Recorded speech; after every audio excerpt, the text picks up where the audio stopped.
नमस्कार। आपसे एक विनती करना चाहूँगा कुछ सवालों पर मेरे साथ गौर फरमाने का।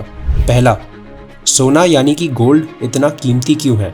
दूसरा, सोना, रुपया, बिटकॉइन, इन तीन चीज़ों में क्या रिश्ता है, क्या समानताएं हैं और क्या फ़र्क है? तीसरा, आपके भविष्य के लिए क्या अच्छा है? इस वीडियो को ध्यान से देखिए और समझिए। आइए समझते हैं।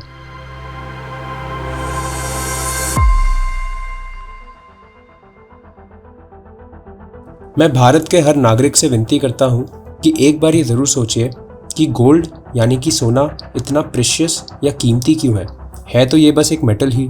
मेटल तो आयरन या कॉपर या एल्यूमिनियम भी है, पर इतने हज़ारों सालों से इस मेटल को इंसान वैल्यू करता आ रहा है। इस चीज़ को हम भारतीयों से अच्छा कोई नहीं जान सकता, जिसे ऐतिहासिक तौर पर सोने की चिड़िया कहा जाता है। क्या कोई भी और चीज़ हज़ारों सालों तक इतनी कीमती रही है? एक बार गौर से सोचते हैं कि ऐसा आखिर क्यों है। इसका कारण ये है कि गोल्ड हमारी इकोनॉमी में हज़ारों सालों से मनी यानी कि पैसे का रोल फुलफ़िल करता आ रहा है। कैसे? क्योंकि वो मनी की कैरेक्टरिस्टिक्स यानी कि उसकी क्वालिटी यानी कि उसकी खूबी या विशेषताओं को अच्छी तरह पूरा करता है। अब आखिर मनी की कैरेक्टरिस्टिक्स या विशेषताएं क्या होती है, ये देखिए और गौर फरमाइए। स्कैर्सिटी मतलब किसी भी चीज़ का मुश्किल से मिलना। सोना इस धरती पर कभी आसानी से नहीं मिलता है और यही कारण है कि वो एक बहुत अच्छा मनी बन पाया है। डिविजिबिलिटी मतलब किसी चीज़ का छोटे और बड़े टुकड़े दोनों काम आना। सोने की विशेष खासियत ये भी है कि बहुत छोटे मिलीग्राम से लेकर हज़ारों टन तक इसका इस्तेमाल किया जा सकता है। ड्यूरेबिलिटी मतलब कि समय के साथ चीज़ का खराब ना होना। सोने की चमक हज़ारों सालों तक बरकरार रहती है और वो कभी ख़त्म नहीं हो सकता। पोर्टेबिलिटी सोने की एक कमी है कि वो एक भारी मेटल है। इस वजह से सोने को एक जगह से दूसरी जगह ले जाना बहुत मुश्किल और महंगा पड़ जाता है।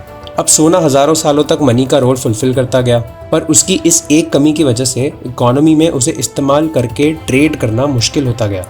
जैसे जैसे ग्लोबलाइजेशन होता गया, सारे देश एक दूसरे के साथ व्यापार करने लगे।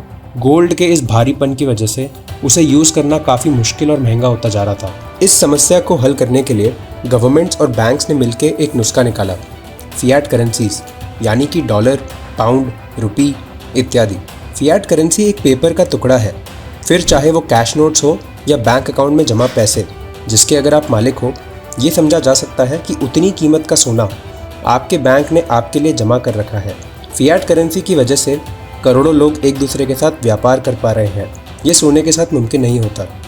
1971 में यूएस प्रेसिडेंट रिचर्ड निक्सन ने फिएट करेंसी के पीछे सोने की बैकिंग हटा दी।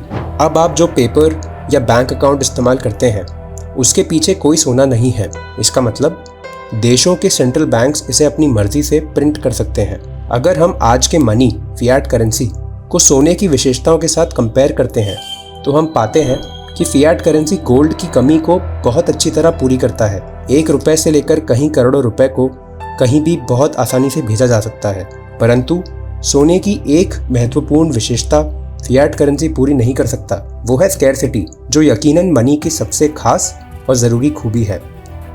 आशा करता हूँ आपको समझ आ ही गया होगा कि कैसे सोना ग्लोबलाइजेशन के सामने टिक नहीं पाया और फिर बाद में सेंट्रल बैंक्स ने फिएट करेंसी का आविष्कार किया, जिसका मूल समय के साथ खत्म होते जा रहा है, यानी कि मनी की कीमत खत्म होते चली जा रही है।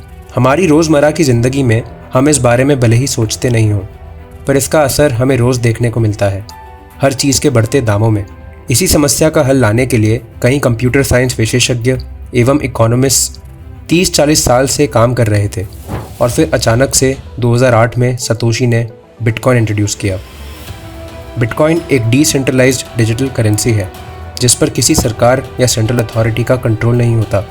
सतोशी नाकामोटो ने 2009 में इसका आविष्कार किया और आज ये एक रेवोल्यूशन बन चुका है। बिटकॉइन की सबसे बड़ी खासियत है उसका लिमिटेड सप्लाई होना। सिर्फ 21 मिलियन बिटकॉइन एग्जिस्ट कर सकते हैं।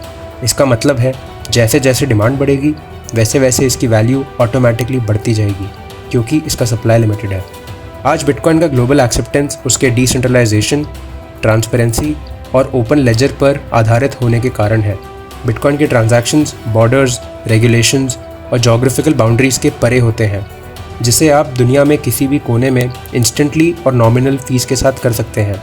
ये क्रॉस बॉर्डर पेमेंट्स के लिए आइडियल है, क्योंकि ये ट्रेडिशनल बैंकिंग सिस्टम्स की ज़रूरत को ख़त्म कर देता है और लोगों को फाइनेंशियल फ्रीडम देता है। आज कई बड़े बिजनेसेस, ऑनलाइन स्टोर्स और सर्विसेज बिटकॉइन को पेमेंट मेथड के रूप में एक्सेप्ट कर रहे हैं, जिससे इसकी ग्लोबल अडॉप्शन तेज़ी से बढ़ रही है। बिटकॉइन उन लोगों को एक्सेसिबल है जिनके पास बैंक अकाउंट नहीं है। इससे दुनिया भर में फाइनेंशियल इंक्लूजन और इकोनॉमिक एम्पावरमेंट बढ़ सकती है। बिटकॉइन का एक फैक्ट है कि बिटकॉइन के 10 करोड़ सतोशी नाम के यूनिट्स होते हैं। जैसे 1 रुपये बराबर 100 पैसे होता है, वैसे ही एक बिटकॉइन 10 करोड़ सतोशी होता है। अगर एक बिटकॉइन की कीमत 10 करोड़ रुपए हुई तो एक सतोशी की वैल्यू या कीमत 1 रुपये होगी। आज एक बिटकॉइन 50 लाख का है तो 1 रुपये में आप 20 सतोशी खरीद सकते हो। बिटकॉइन का यूज़ बहुत ही आसान है। आप बिटकॉइन को बहुत ही आसानी से स्टोर कर सकते हो और दिलचस्प बात यह है कि आप बिटकॉइन को अपने माइंड में भी स्टोर कर सकते हो। इस वीडियो को ध्यान से सुनने और समझने के लिए मैं धन्यवाद अदा करना चाहूँगा। आपका शुक्रिया। अगर आप इकोनॉमिक्स या अर्थशास्त्र, बिटकॉइन, उसका यूज़ या इस्तेमाल कैसे होता है और ऐसे संबंधित विषयों में रुचि रखते हैं तो हमारी वीडियो सीरीज़ देखते रहिए। अगर कोई भी सवाल या हमारे लिए फीडबैक हो तो प्लीज़ हमें बताइए। और जानकारी के लिए इस वीडियो के डिस्क्रिप्शन में कुछ लिंक्स हैं जिससे आप इंडिया की बिटकॉइन कम्युनिटी से जुड़ सकते हैं। आपसे मुलाकात करता हूँ नेक्स्ट वीडियो में। धन्यवाद।